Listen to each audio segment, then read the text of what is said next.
I welcome you once again to study the doctrine of the second coming of Jesus Christ through this course. The first lesson of this course introduces you to key terms, key principles of interpretation, and the approach to study the second coming of Jesus. Let's start with the key terms.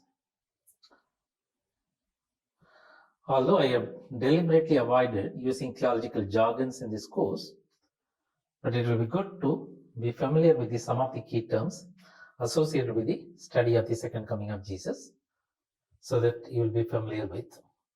Especially when you consult additional resources, you will come across these terms. And that's the reason I thought it is better to introduce those key terms at the outset. Number one, parousia. Parousia is a Greek word which means presence or a coming. This is not a word exclusively meaning the second coming of Jesus. It could mean anyone's arrival or anyone's presence. This term, out of 24 times, 18 times refer to the second coming of Jesus Christ in the New Testament. So scholars began to use this term to refer to the second coming of Jesus, and now it is widely used to refer to the study of the second coming of Jesus. Number two, eschatology. Eschatology is a branch of systematic theology in theological studies that deals with the end times. This term is derived from the Greek word eschatos, meaning lost or the end.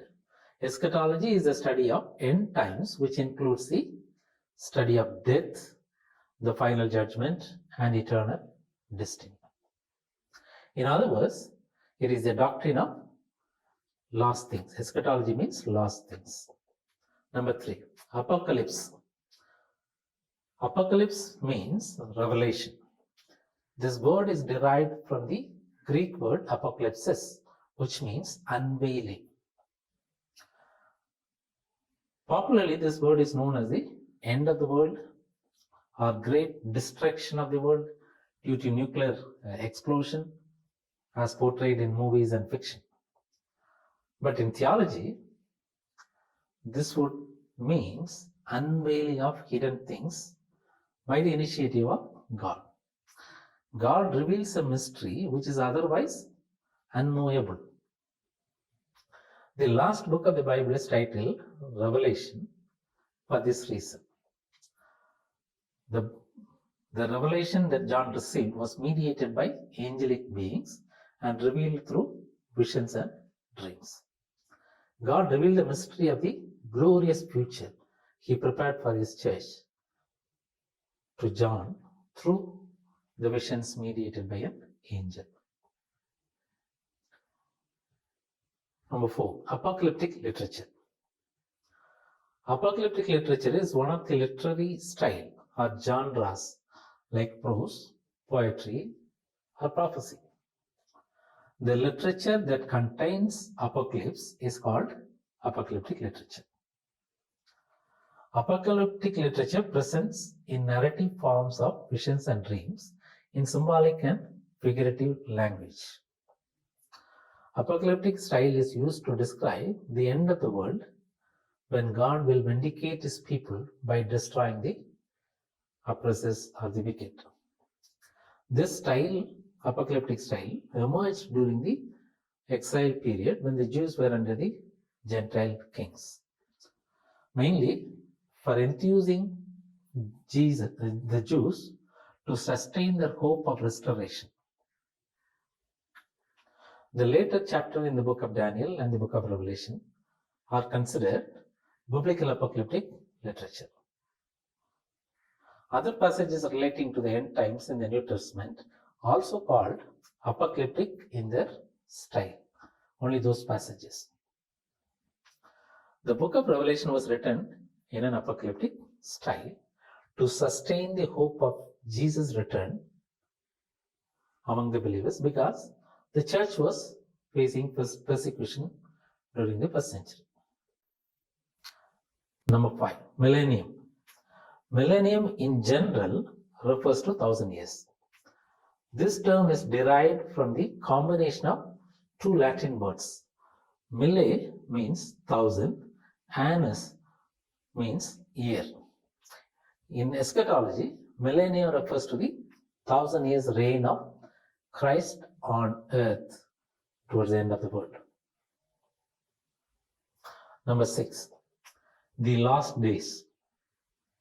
The New Testament authors have written about the last days, which actually began during their time itself in the first century.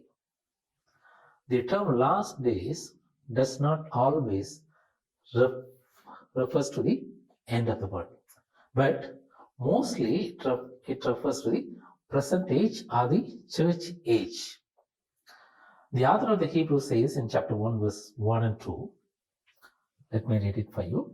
In the past, God spoke to our ancestors through the prophets at many times and in various ways. But in the last days, he has spoken to us by his Son. From this passage, we understand that since the first coming of Jesus, the last days began. And at the Pentecost, Peter quoted Joel's prophecy. We read this in Acts chapter 2, verses 16 and 17. This is what was spoken by prophet Joel. In the last days, God says, I will pour out my spirit on all people. Your sons and daughters will prophesy. Your young men will see visions. Your old men will dream dreams. Here, the term last days, Joel referred, actually already began at the arrival of the Holy Spirit. And Peter also in his epistle, second epistle, chapter 3, verse 3 says, above all, you must understand that in the last days, scoffers will come, scoffing and following their own evil desires. Here again, Peter refers to his own time when he mentioned the last days. Paul also warned Timothy about the condition of the people in the last days in 2 Timothy chapter 3. And if you look at verse 1, but mark this, there will be terrible times in the last days. Here, the warning was about the people who lived during his time, so that Timothy would not be corrupted by them. Therefore, the reference to the last days here was not towards the end of the world, but about Paul's own time. And John also warned his readers about the last hour. 1 John chapter 2 verse 18 says, dear children, this is the last hour, and as you have heard that the Antichrist is coming, even now many Antichrists have come. This is how we know it is the last hour.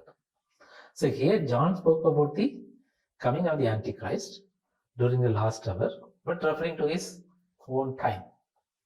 So all these passages teach us that the usage of the term the last days in the New Testament does not refer to the days prior to the coming of Jesus, but it refers to the present age or the church age, the age that the period from the first and the second coming of Jesus. In the next lecture, we will study some key biblical principles of interpretation to help us interpreting the passages relating to the second coming of Jesus with more clarity. See you in the next video.